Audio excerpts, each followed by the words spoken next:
What's going on, Omnibuddies? Mitch here, and today we are celebrating the first in the Spooktober overview event.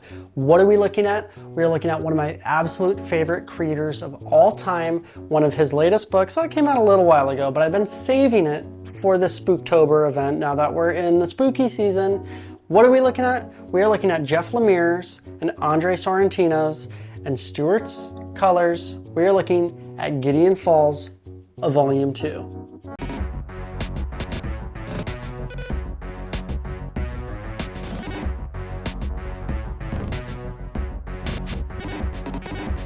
All right, so before we get into it, obviously it comes from Image Comics. This is Volume 2. I have a Volume 1 overview, so make sure to check that out. I'll link it in the description at the end of this video. You definitely want to read Volume 1 before you read Volume 2 because they aren't like, oh, it's kind of in the same universe or anything like that. No. It is 100% like a continuation. You cannot just jump into this one. So stop right now if you have not read Volume 1. Go watch the Volume 1 overview and then grab both of these volumes because, spoiler alert, they're great. Let's find out why. All right, so here is Gideon Falls, Volume 2, Deluxe Oversized Hardcover. So Book 2, The Eater of All Things. Here is, quick look. It's got this nice spot gloss on there. Super cool, creepy. Here's a shot of the spine.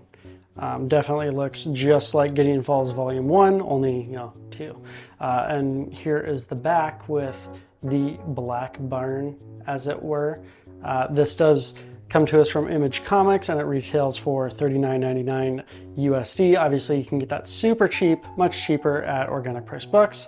Let's crack this open. Boom, we got some black end sheets and we have the Eater of All Things. I'll try and center this up on the camera. And it's got some really nice classic image, got that nice thick paper to it. So you're not really seeing through or anything like that. Here, let's jump to the middle real quick and show you. I stretched this once and then I read it once and it doesn't have much of an eye hole, but it definitely, little one there, but you're not really losing much. There's really no gutter loss. Got a nice, strong, sturdy stone binding. Get that centered back up again. And then we jump right into it. So this comes to us from Jeff Lemire on story with Andre Sorrentino on art, Dave Stewart on crazy good colors, and all the other creators in here too. And just to start things off, this definitely is, I'll reiterate, a continuation of Volume 1. If you have not read Volume 1, stop right now. Go watch my video overview of Volume 1, obviously, but then pick up Volume 1, read it, and then come and watch this. Well, pick up Volume 1 and 2, then watch this after you finish Volume 1, then go read Volume 2, or, watch them both, read them both, whatever. I don't care the order, just do it. Well, read them first, but that I care about. So definitely picks things up right where we left off. If you have forgotten what happened in Volume 1, it's a little rough. Definitely gets you back up to speed because, it has a decent stopping point at the end of Volume 1, but definitely has some stuff going on that picks up right. It just gets going right away. And I gotta say, like, some of these double wide page spreads are just crazy and just dark and creepy. But we are going right into like the smiling man thing and let's see that focusing. Yeah, you see how it all resonates out from the center. Forever and ever, again and again. No, so good. Amen. So creepy. The religious and supernatural aspects of this just make it all the creepier in my mind. I think those are some of the creepiest things is when they mix like supernatural and religion and mental illness too. You mix all three of those together and you just have a concoction of terror. And that's what this is. But yeah, you really dig into the barn and just you start to really figure out like Danny and his sister and their dad's relationship. It goes so much deeper into the barn and what's happening with the building of the barn, and the kind of like time travel that's going on. Ooh, it just gets nuts. And then, ooh, yeah. So you got a lot of like bug vomiting going on too. So if you're not into the gross bug vomit thing, if that's like a trigger for you, happen to be a trigger for you of vomiting bugs, you're gonna have a very rough time with this book. But man, that smiling, creeping man, really rough.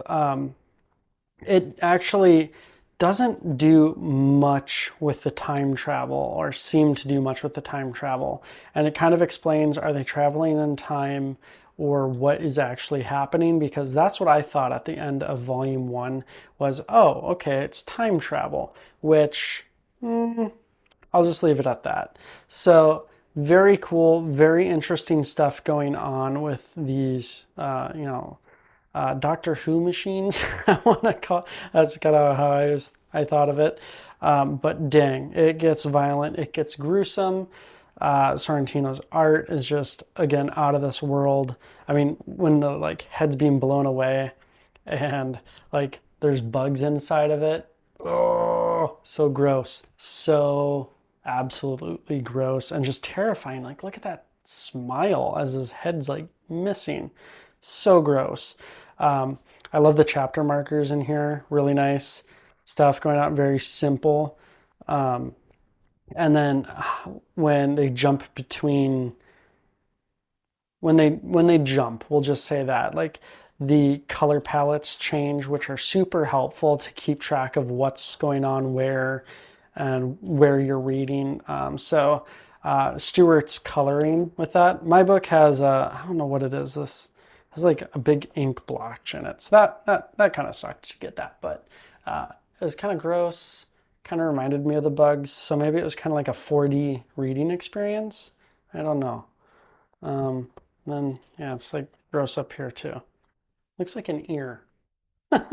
Anyways, so those those 2 pages were kind of messed up on my book, but that's more of a printing error than that's a printing error. So yes. Anyways, so definitely gets creepy, but it does explain exactly what's going on between all these different places that they are and all these different characters and how they all merge. Like I said before, like here's the center of the book and the like a full page spread, and you're losing a little bit of his elbow in there, but it is not bad at all. And I mean, you can turn it and see everything. There's not a lot of gutter loss even without, if I really wanted to, I could really pull on that eye hole and really try and get it to open up, but it opens up enough already with with relaxing it once and then reading it and then jumping into it. So this is technically like my second flip through, maybe third flip through, because I did some photos of it. But yeah, anyways, actually I don't know if I did photos of it. I don't think I did. I'll have to do that. Anyways, it gets super creepy. I don't want to give away too much because, man, this book has some creepy stuff in it. Like, come on. It is definitely not for kids, but it is definitely for people who love the horror elements, the story and how they tie it all together. I'm trying to find one of those pages. I mean, the panel work in here, and layout and how they use like gears, and I mean it gets bonkers and wonky. Definitely like getting through things, and there's kind of like some gene effect, like DNA helix stuff going on. I don't remember if they did it in this one or was it in the first book. There was like I think it was in this one too. They do it a couple times, but I mean, then you get stuff like this where it's just crazy cool, interesting paneling, and then the like, like the bug sounds and the like scratching, creaking. Ooh, just creepy crawlies, creepy people, creepy things going on. I mean, come on, you have like newspapers on walls with things circled and bugs. Come on, like it doesn't get much worse than that. And then big smiles with red eyes. Come on. Ugh. Anyways, so I'm gonna skip a bunch of this stuff because I don't want you. Oh, there's kind of like one of the helixy things. Yeah, I won't stop. Oh yeah, and it just gets nuts with. I forgot what that painter is where it does all that like stair steps that are all intertwined and stuff. I forgot his name. But yeah, so they do some really interesting, really cool panel work in here. There's like an epilogue in here, so I won't do much of that. And then we will get into, so we got some cover art gallery here. And yeah, so we got 17B and 18B. So I think they used A, cover art A, like as the chapter markers, issue markers. So now they're showing the Bs. And we get through there. Yeah, oh, Lemire's art. I love Lemire's art. So that's my one thing. Like I love Andre Sorrentino, but oof, I also love Lemire's art. But you know what? Sorrentino's art fits this so much better than Lemire's. So I respect the man who can do the art, but knows that his art doesn't necessarily fit the story, and Sorrentino's does. And then we got the barn. So there's not really much for extras in like panel progressions or line art or anything like that. It's just cover art, and that really is it. So that's about it. Really well built book, really fun, interesting, creepy story. Gideon Falls Volume 2, The Eater of All Things. All right, so that was a quick look at Jeff Lemire and Andre Sorrentino's Gideon Falls Volume 2. Again, if you haven't, I don't know why you'd watch this video if you haven't read Volume 1, but man, these books together were so crazy. I love a good kind of psychological thriller, especially if you mix in some horror elements and some, maybe like poltergeisty, spiritual, supernatural type of stuff going on. Really crazy. Sorrentino's art is just bonkers, so good. I love like his just thick, just kind of seeping black lines that he puts in his stuff. So good. I love those thick inks like that. And then just the like gross red and just thick colors just all around it. It's just so sickly looking. He does such a great job with his art.